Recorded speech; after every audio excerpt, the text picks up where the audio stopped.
Everybody, welcome to Day 4 Breakfast with Bob from Hotel West End in beautiful Nice. My name is Bob Babbitt, brought to you by Master Spas, SFuels Go Longer, HOKA Let's Fly, deboer wetsuits, Form Smart Swim Goggles, Zoot Sports, original triathlon brand, Quintana Roux, Premium Plus Sports, and of course our Challenged Athletes Foundation. Our next guest, 5-time Ironman champion, 5-time sub-8.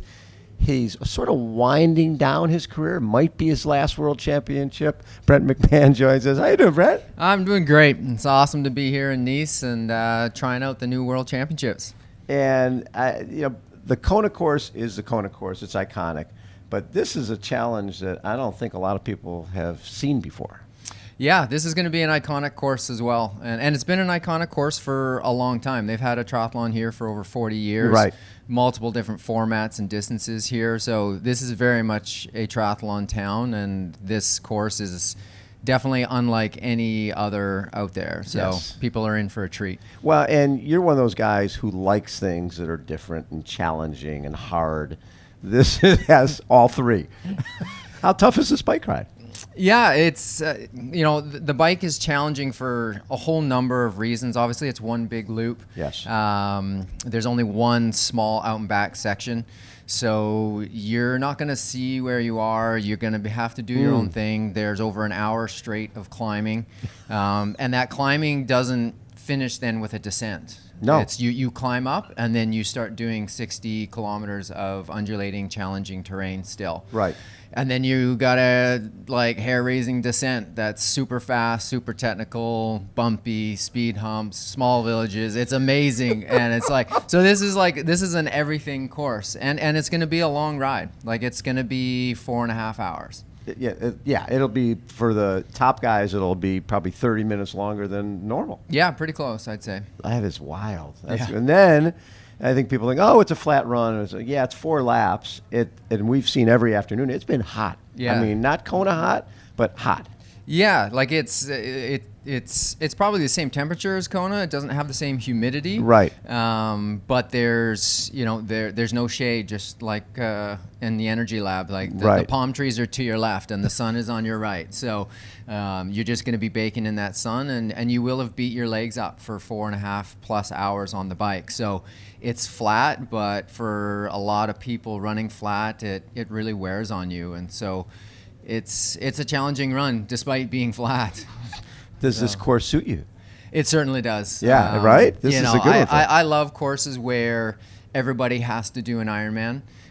Nobody gets to sit in a pack and just hang out till the run. Yes. That kind of Ironman doesn't suit me. If you look back at all the Ironmans that I've won, I've either gone solo or I've done the whole thing on my own. Right. From basically 40K into the bike. So hard races suit me, and this is a perfect one for me. I bet the first time you had done this when it was ITU back in the day, and I'm guessing back then they didn't do a lot up in the mountains. No, way back about 20 years ago. Yeah, Yes. I was here in the Côte d'Azur, and it was basically we just rode up and down the promenade and ran up and down the promenade. Yeah. And Never even saw a mountain. No. Didn't see a speed bump. Yeah, it was like, oh, Nice is flat. It's what's so hard about the Nice bike course? But then you're like, oh no, there's huge elevation, and we climb to 3,500 feet. Yes. In the beginning of the bike, so it's pretty quick. And the downhills aren't the type where you're relaxing. Right, you have to you'd be totally on it. You're pedaling the whole time. It seems like. Well, not necessarily pedaling. But It's not like they're fast downhills where you're just tucking and Yes. going through smooth corners. Yeah. There's a very small amount of that when you first start the descent, but then very quickly you're into, well, first of all, there's like a 500-foot drop off to your right. Yes. So it's just like a dead cliff. You will die. So you're like, you don't want to screw up on that part of the descent. And then you get into these small little towns and villages. Yes. and you can't see anything because you're right up against a rock wall or a building or a town hall or a beautiful church, and then you're at a corner and there's speed bumps and manholes. So it's definitely you got to be paying attention, and you got to have your hands on the brakes and ready to. It's like a video game. It totally is, right? Yeah, with super tired legs in mind. So because it's going to be the last kind of 40 minutes of the bike ride. So you've done all the work by then. So. And it's interesting because I don't think we're going to see packs coming in at the end of the bike. I think there's going to be, onesies and twosies. Yeah. There'll be small little groups of, two or three. And, and basically you're screaming downhill till, basically 12K to go. Yes. And then the, couple of K of sort of false flat. And then you're basically 8K along the promenade. Right. Just dead flat. So. Talking to Braden Curry the other day, he's been out on the motorcycle. Just riding the lines and checking that out. That's been really fun is how, because no one has a clue how this is going, right? Nobody's ever done this before with the level of competition and a course that's brutal. And even people who've done Ironman Nice, has another 10K in it that they didn't have. Yeah. So it's really it's an unknown commodity, and I think that's what makes it so exciting. Is there isn't usually when we go to Kona and I'm figuring out who's going to be where. Yeah. If so and so is at this point at the end of the bike ride, it's over. Or here, you really have no idea. No, and if you flip back through the Nice results, obviously they've had some stronger fields some years than others, but typically it's it's got a handful of really strong guys, and then it breaks up. But even if you flip back through all those results, you see huge changes throughout the race. Like somebody that you consistently can run 2:45 or under for the marathon, they all of a sudden run a 3-hour marathon here, and you're like, but it's flat. So like, why are they, and so you go through and you see consistent guys being inconsistent on this course, and it's because it's so challenging on the bike, and and so I think you can't peg anybody on this course. No. Even the GOAT, Jan Frodeno, he hasn't done this course, and he hasn't done a lot of Ironmans that are like this, that are really hard, where you got to do the whole thing yourself.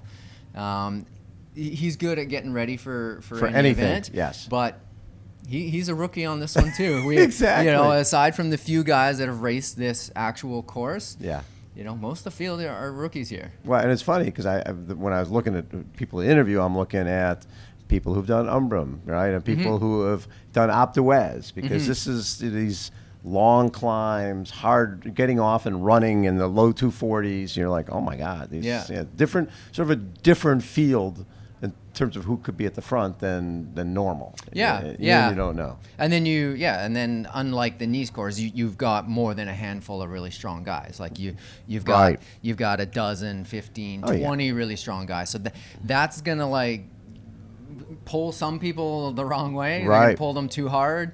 So because it's a Worlds, it's gonna change the normal Nice dynamic as well. So what are your goals here? For me, it's kind of how I went into Wisconsin last year, where I won and got my spot here, was just focusing on my execution. Because if I can do that, this suits my strengths. Yeah, it totally does. So that's what I said to myself in Wisconsin. I was like, if I just do what I know I can do and focus on just doing that, don't focus on racing the other guys, just do me. Yes. Then really any opportunity is open to me, and whether that's the win or the podium or whatever, but I can have a go at it if I do me. Right. And so the reality here is like, I'm ready. I'm really fit. I've been healthy. I've been healthy. I've been focusing on this the whole entire year. The entire year since Wisconsin. It was like, okay, I'm going to Worlds. All I saw was St. George out here. Yeah, well, exactly. I went to Tremblant, 70.3, but it got canceled because of the smoke, and so it was like, okay, I just more time to focus on Nice, and so I'm ready for this, and if I do what I'm capable of, then I think anything is possible for me here, and that's, maybe that's a podium at 43 years of age. How cool would that be? Who knows, you know? Exactly. Or maybe it's the win, and I'm the oldest guy to win Ironman World Championships. That would be pretty fun too. But you know, it's sort of nice coming in with South's money, where it's like I'm just out here and I'm sort of under the radar a little bit. And, totally. Yeah, there's a 43-year-old, a 42-year-old who's getting a lot of press. Yeah, right? yeah. God for Dano, but you're the 43-year-old who's won, who's won a lot of Ironmans as well. Well, yeah, and I won one a year ago. So in brutal conditions. Yeah, very different conditions. Oh conditions. my God, I was in the Mm-hmm. broadcast booth for Ironman Wisconsin, and I was like, I think I need a parka or something. Yeah. It's freezing. You guys, in the rain. Well, of course, you're freaking from Canada. You guys ride with fenders all year long. That's a big deal. Yeah. But cold and rain, it was right up your alley. Yeah. Well, yeah, and it's just and you just being tough really is what it came down to. Yes. It was, you know, because I'd been training all summer in Canada where it's hot in Victoria. And, right. You know, so it wasn't like I was doing winter training for this Wisconsin race. It's just, that's just how it goes, and you figure out how to manage the race and the course and the conditions. And, right. And you saw some people just weren't prepared mentally or physically for it. And so that's where, when I'm ready for a race, I'm ready for anything. And, you know, that's how I'm here. I love it. I'm ready for anything. When you look back at your career, ITU for a lot of years, and then, you know, moving into the longer distances, what do you look at as some of your best races? Or the ones that meant the most to you? Yeah, definitely the London Olympics was just a huge journey that to might get be the there. best. Sydney was amazing, but London was pretty damn special. Yeah, it was an amazing course and venue, and crowds. For me, yeah, just getting back there, you know, because I wasn't selected to the Beijing team, so I basically went 8 years on the Olympic path before qualifying again, and a lot of people helped me get there, and so that was very satisfying. The race didn't play out as I wanted, but just getting there was the win. It was more about the journey there. Yeah. And then once I switched over to long course, obviously, you know, almost breaking the world record in Brazil. That was a big one, and that was just kind of, as an athlete, one of those days where everything clicks, you push, and you can keep pushing. And it would be amazing to have one of those days here in Nice, because I think that's what it's going to take. It's going to take an amazing day and your body being on form here in Nice to have a great day. I think an average day is going to be really hard here. You've been with the same coach for, God, it's over 20 years? Yeah, over 25 years Lance now, Watson. I think, yeah. And how'd you guys first connect? Through a youth camp at UBC in Vancouver. I was living in Victoria at the time, and I went over to a youth camp just to connect with other kids and learn more about triathlon when I think I was 14 years old, and that's when I first met him. And then I then moved to North Vancouver shortly after that, and looked Lance up to get some help with training, and that's kind of where it started. He had a group, and you stayed with it. Stayed with it. What's hard is a lot of times, if we see so many people, it almost becomes musical chairs with coaches. You know, somebody has a couple bad races and they go, it's the coaching. Rather than looking in a mirror and going, okay, it's a long process, we got to get there, and taking ownership of when you don't have a good race. So were there times with Lance where you were thinking, okay, do I need to look for another coach? Or was it always, hey, it's a process and I've got to stay the course? Yeah, no, I think where it developed is it became a coaching athlete relationship. Right. And I think a lot of athletes don't find that, or they don't get there. It's just a coach telling them what to do. Yes. And if they don't develop that relationship, then they're not going to be able to continue it for a long period of time, because there has to be understanding, there has to be communication, and that's what Lance and I very quickly figured out at a young age. For me, is I need to communicate with him. We need to learn from each other, and the athlete needs to take ownership, just as you said. Yeah. And we're responsible for everything. Exactly. Injuries, training, feedback, all of it. The coach writes it, but the coach can only write such a good program if the athlete is not giving feedback. And some athletes are good at giving feedback and some aren't. And, you know, a good coach helps you learn how to do that, and that's where Lance was really great. Was teaching, coaching, teaching, learning how to train, teaching, learning how to communicate about your training. Yes. And then so I developed as an athlete, learning how to train, and then it just kind of got to a point where, okay, yeah, maybe it's not quite working as well as I'd want it to. So then we'd sit down and we'd talk about it, and we'd go, okay, what can we do better? Or I'd switch. I'd go to XTERRA. And then Lance would be like, okay, so we're doing XTERRA training. What does that look like? And he'd go out and he'd educate himself. He'd learn, he'd talk to other coaches. And then the program would develop to make me a better XTERRA athlete. And so having a coach that's willing to learn and believe that they don't know everything. Yes. And listen to their athlete. That's really the key. And when you talk XTERRA, it's you, Braden Curry, Bradley Weiss, coming from like a good XTERRA background.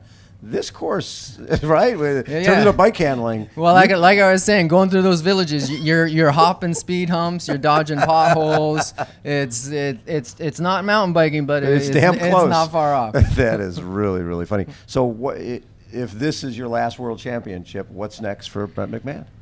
It's still a bit up in the air, okay. But I've been in the real estate market in Victoria, okay. Personally, just through properties that I've owned and rented Smart properties. Move. So yes. I've got a lot of friends in real estate. So and my partner Carolyn, she's a part owner in a real estate mortgage company. So so I'm just well connected in the real estate community, and I think I'll probably get into real estate. And I see you as one of those guys. You'll always keep your foot in this, where you're going to go, jumping into a race, even if it's a sprint or an Olympic or a relay. This is your lifestyle. This is sort of who you are. Yes, and I'll always be involved in triathlon, one way or the other, and I look forward to giving back to the sport that's given me so much. I don't feel this sport owes me anything, and that's why I'm at where I am. Is I can retire. I could retire today and still feel very comfortable. I've done everything. I've tried everything. I've pushed myself. I've pushed my limits, and I'm happy with what I've done. And so I look forward to going back. And I've been doing that over the last few years, is mentoring athletes. Yes. But I'm looking forward to not having my own training be the focus. Right. And I can give more energy to the kids in Victoria and the groups that I'm associated with. And love it. It's going to be fun. It's going to be fun to watch you race this weekend, because I don't think anybody's talking about Brent McMahon. 43-year-old guy, come on now. Yeah, exactly. Yeah, but I've seen you climb in XTERRA, and I know what you can do on a freaking bike. It's going to be fun to watch. Yeah. Brent, thanks so much for taking time. Awesome. Thanks for having me. Brent McMahon has been our guest, everybody. Again, a day 4 Breakfast with Bob from Hotel West End. Hold on. We will be right back.